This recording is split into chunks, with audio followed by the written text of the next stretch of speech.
La société d'aujourd'hui est composée d'une kyrielle d'institutions.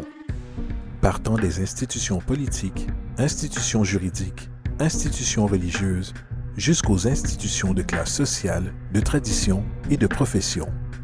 Il est clair de l'influence profonde que ces institutions traditionnalistes ont eue sur l'élaboration de nos compréhensions et perspectives. Pourtant, de toutes les institutions sociales dans lesquelles nous sommes nés, dirigées par et conditionnées pour, il semble n'y avoir aucun autre système pris pour acquis et incompris tel que le système monétaire. Prenant presque des proportions religieuses, l'institution monétaire établie existe comme une des formes les plus indiscutables de foi qui soit. Comment l'argent est créé, les politiques par lesquelles elle est gouvernée et comment il affecte réellement la société ne semblent pas intéresser la grande majorité de la population.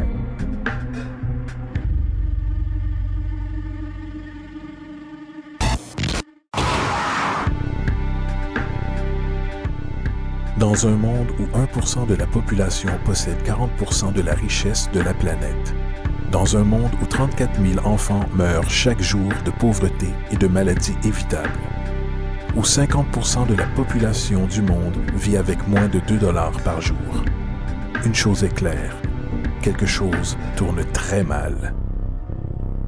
Et que nous en sommes conscients ou non, le moteur de toutes nos institutions établies et de la société elle-même est l'argent. Donc, comprendre cette institution de politique monétaire est essentiel pour comprendre pourquoi nos vies sont telles qu'elles sont. Malheureusement, l'économie est souvent perçue avec confusion et ennui. Les flux ininterrompus du jargon financier secondé de mathématiques dissuadent rapidement les gens de tenter de la comprendre. Pourtant, le fait est que la complexité associée au système financier n'est qu'un simple masque conçu pour dissimuler une des structures les plus socialement paralysantes que l'humanité ait jamais subies.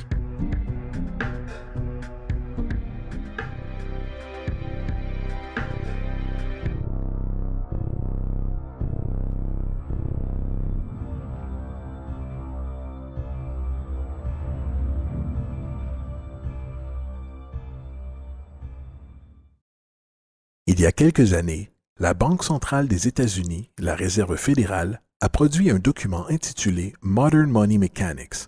Cette publication a détaillé la pratique institutionnalisée de création d'argent utilisée par la Réserve fédérale et le tissu de banques commerciales mondiales qu'elle supporte.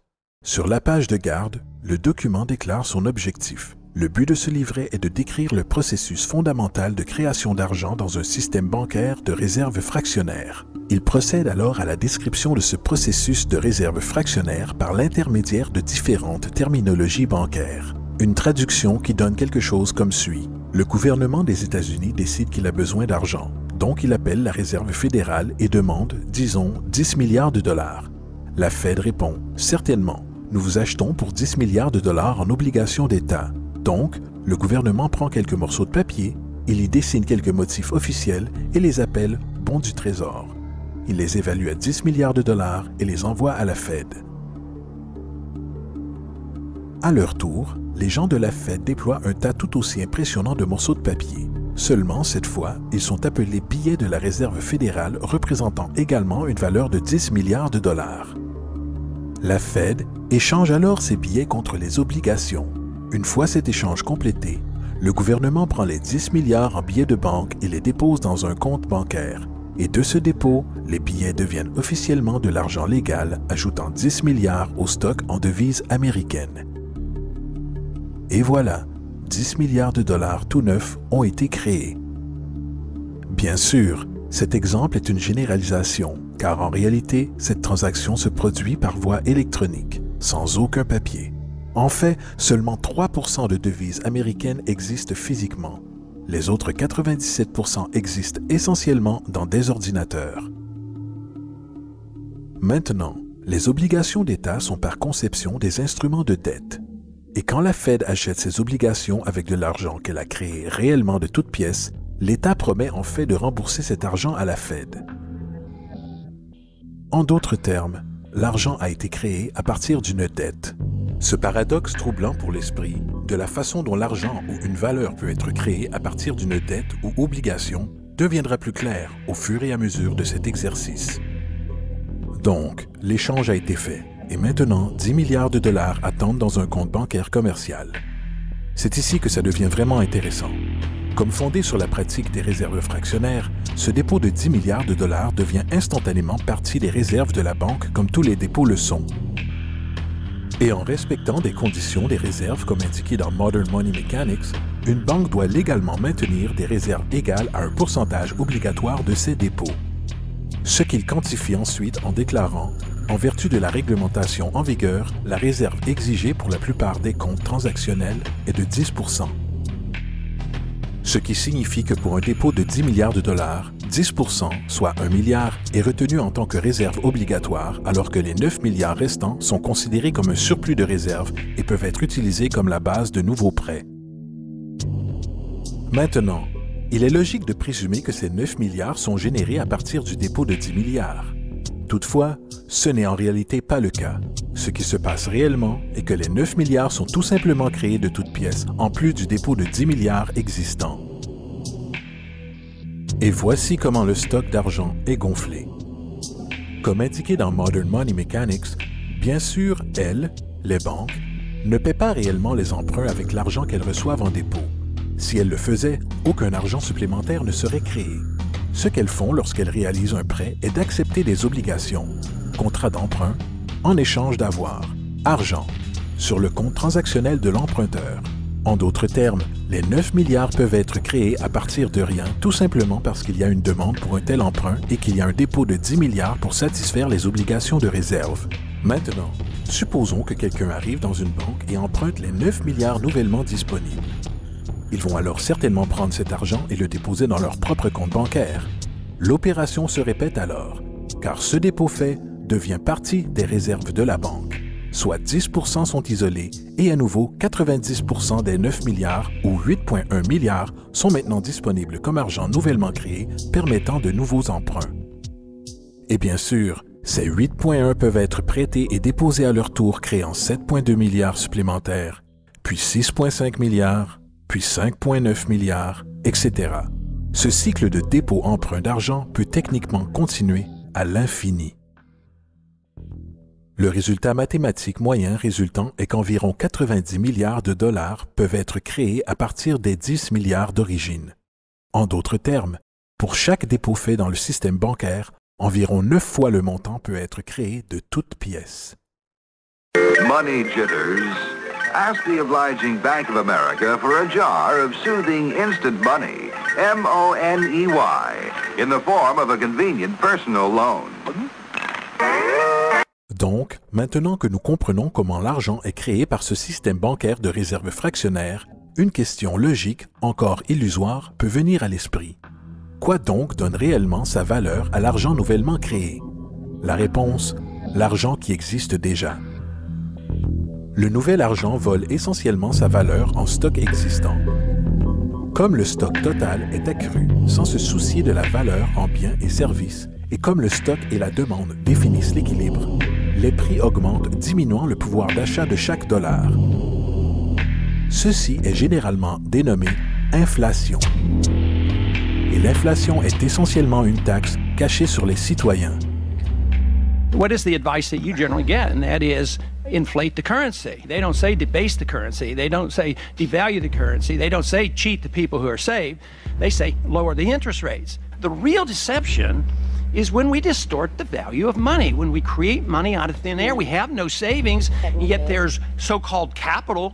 So my question boils down to this. How in the world can we expect to solve the problems of inflation, that is, the increase in the supply of money, with more inflation?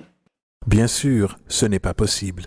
Le système de réserve fractionnaire de l'expansion monétaire est fondamentalement inflationniste, car le fait de dilater la provision d'argent sans avoir une croissance proportionnelle des biens et des services dans l'économie dévaluera toujours une monnaie. En fait, un bref aperçu historique sur la valeur du dollar américain, en comparaison avec le stock d'argent, reflète complètement cette observation. Une relation inversée est évidente. $1 en 1913 nécessiterait 21,6 $ en 2007 pour une valeur équivalente. ce qui représente une dévaluation de 96% depuis que la Réserve fédérale existe.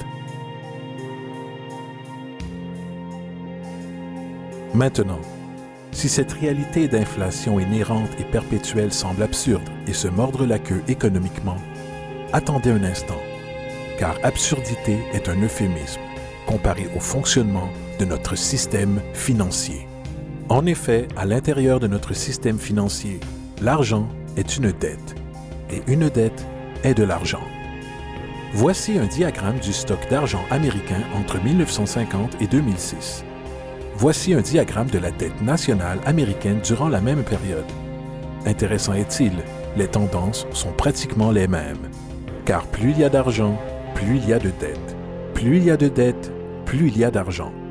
Autrement dit, chaque dollar de votre portefeuille est dû à quelqu'un par quelqu'un. Car n'oubliez pas, le seul moyen pour l'argent d'exister est par l'intermédiaire d'emprunts.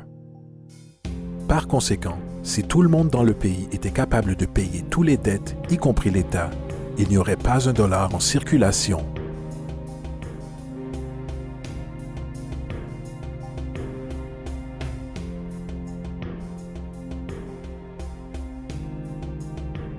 En fait, la dernière fois dans l'histoire américaine que la dette nationale fut réglée a été en 1835, après que le président Andrew Jackson ait fermé la banque centrale qui a précédé la Réserve fédérale.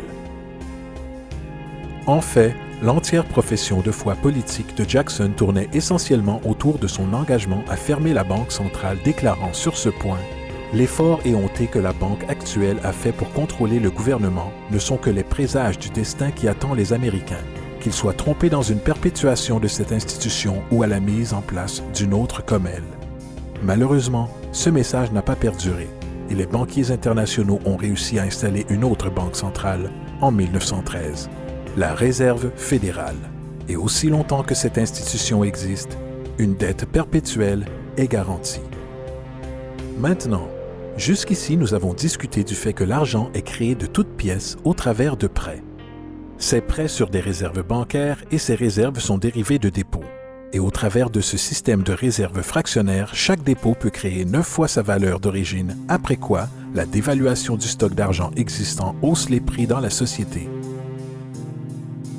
Et comme cet argent est créé au travers de dettes et circule aléatoirement dans le commerce, les gens deviennent détachés de leurs dettes d'origine et un déséquilibre existe lorsque les gens sont forcés à rivaliser pour du travail afin d'extraire suffisamment d'argent du stock monétaire pour subvenir à leurs besoins. Aussi dysfonctionnel et arriéré que tout ceci peut paraître, il y a encore une chose que nous avons omis de cette équation. Et c'est cet élément de la structure qui révèle la frauduleuse nature du système lui-même. L'application d'intérêts. Quand l'État emprunte de l'argent à la Fed ou qu'une personne emprunte de l'argent à une banque, il doit presque toujours rembourser avec des intérêts bruts. En d'autres termes, presque chaque dollar qui existe doit au final retourner dans une banque avec les intérêts payés également. Mais si tout l'argent est emprunté à la banque centrale et est gonflé par les banques commerciales au travers de prêts, seulement ce qui est dénommé comme le principal est créé depuis le stock d'argent. Alors maintenant, où est l'argent permettant de couvrir tous les intérêts dus? Nulle part. Il n'existe pas. Les ramifications de cette disposition sont renversantes, car le montant d'argent dû aux banques excédera toujours le montant d'argent disponible en circulation. C'est pourquoi l'inflation est constante dans l'économie, car de l'argent frais est toujours nécessaire pour aider à couvrir le déficit perpétuel intégré au système causé par le besoin de payer les intérêts. Ce qui signifie aussi que mathématiquement, les défaillances et la banqueroute sont littéralement incorporées au système et qu'il y aura toujours des laissés pour compte de la société qui n'auront que des miettes. Une analogie serait le jeu de la chaise musicale. Au moment où la musique s'arrête, quelqu'un est mis de côté. Et c'est tout le problème. Il transfère invariablement les véritables biens de l'individu vers les banques, car si vous n'êtes pas en mesure de payer votre hypothèque, ils prendront votre propriété. C'est particulièrement rageant quand vous réalisez que non seulement ce défaut est inévitable dû aux pratiques de réserve fractionnaire, mais aussi par le fait que l'argent que la banque vous a prêté n'existe pas légalement en premier lieu. En 1969, un cas à la Cour d'affaires du Minnesota a impliqué un homme nommé Jérôme Daly, qui recusait la saisie de sa maison par la banque qui lui avait fait le prêt pour l'acheter. Son argument était que le contrat d'hypothèque exigeait que les deux parties, lui et la banque, aient chacun établi une forme légitime de propriété pour l'échange. Dans le jargon légal, ceci est appelé contrepartie. M. Daly expliqua que cet argent n'était pas, en réalité, la propriété de la banque, car il était créé à partir de rien au moment de la signature d'accord du prêt. Vous rappelez-vous de ce que Modern Money Mechanics déclare à propos des prêts? Ce qu'ils font, lorsqu'ils accordent un prêt, est d'accepter des obligations en échange de fonds. Les réserves sont inchangées par la transaction d'un prêt, mais déposer des fonds constitue un ajout au total des dépôts du système bancaire. En d'autres termes, l'argent ne provient pas de leur actif existant. La banque invente simplement, ne mettant en jeu rien du tout, hormis son obligation théorique sur papier. Alors que le jugement du litige progressait, M. Morgan, le président de la banque, déposa son témoignage et dans le mémorandum personnel du juge, il rappela que le plaignant, le président de la banque, admit qu'avec la participation de la Réserve fédérale a créé de l'argent ou des avoirs sur ses livres comptables. L'argent et les avoirs ont vu le jour lorsqu'ils les ont créés. M. Morgan admit qu'aucune loi des États-Unis n'existe lui donnant le droit de le faire. Une contrepartie légitime doit exister et être remise pour entretenir l'obligation. Le jury n'a pas trouvé de contrepartie légitime et approuve. Il ajouta aussi, poétiquement, « Seul Dieu peut créer quelque chose de valeur à partir de rien. » Et sur cette révélation, la Cour rejeta la demande de saisie de la banque, et Daly garda sa maison. Les implications de la décision de cette Cour sont immenses, car à chaque fois que vous empruntez de l'argent à une banque, que ce soit pour une hypothèque ou une facture par carte de crédit, l'argent que l'on vous donne n'est pas seulement contrefait, il est illégitime comme forme de contrepartie et par conséquent annule le contrat de remboursement, car la banque n'a jamais été en possession de cet argent. Malheureusement, de telles jurisprudences sont supprimées et ignorées, et le jeu du transfert perpétuel de biens et de la dette perpétuelle continue. Ce qui nous amène à l'ultime question. Pourquoi? Pendant la guerre civile américaine, le président Lincoln contourna les prêts à fort taux d'intérêt offerts par les banques européennes et décida de suivre ce que les pères fondateurs préconisaient, qui était de créer une monnaie indépendante et intrinsèquement sans dette.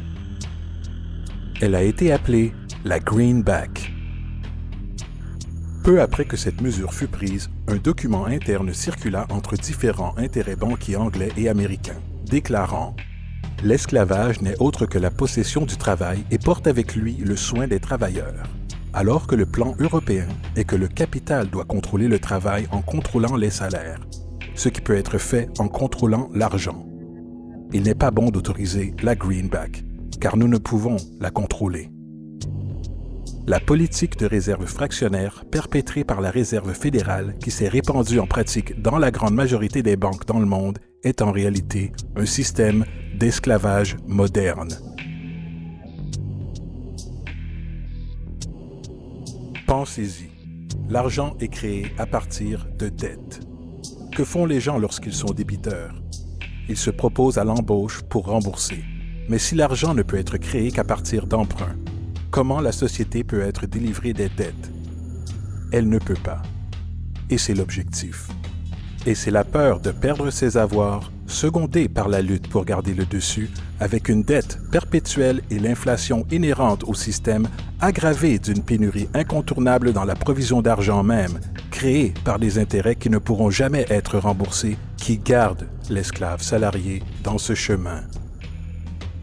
Courant sur une roue de hamster, avec des millions d'autres, en effet propulsant un empire qui ne bénéficie réellement qu'à une élite au sommet de la pyramide.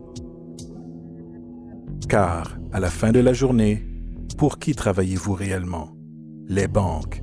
L'argent est créé dans une banque et inévitablement finit dans une banque. Ce sont les véritables maîtres, accompagnés des corporations et des gouvernements qu'ils supportent. L'esclavage physique oblige à nourrir et loger les gens. L'esclavage économique oblige les gens à se nourrir et se loger eux-mêmes. C'est l'une des arnaques les plus ingénieuses de manipulation sociale jamais créées, et à la base, c'est une guerre invisible contre la population.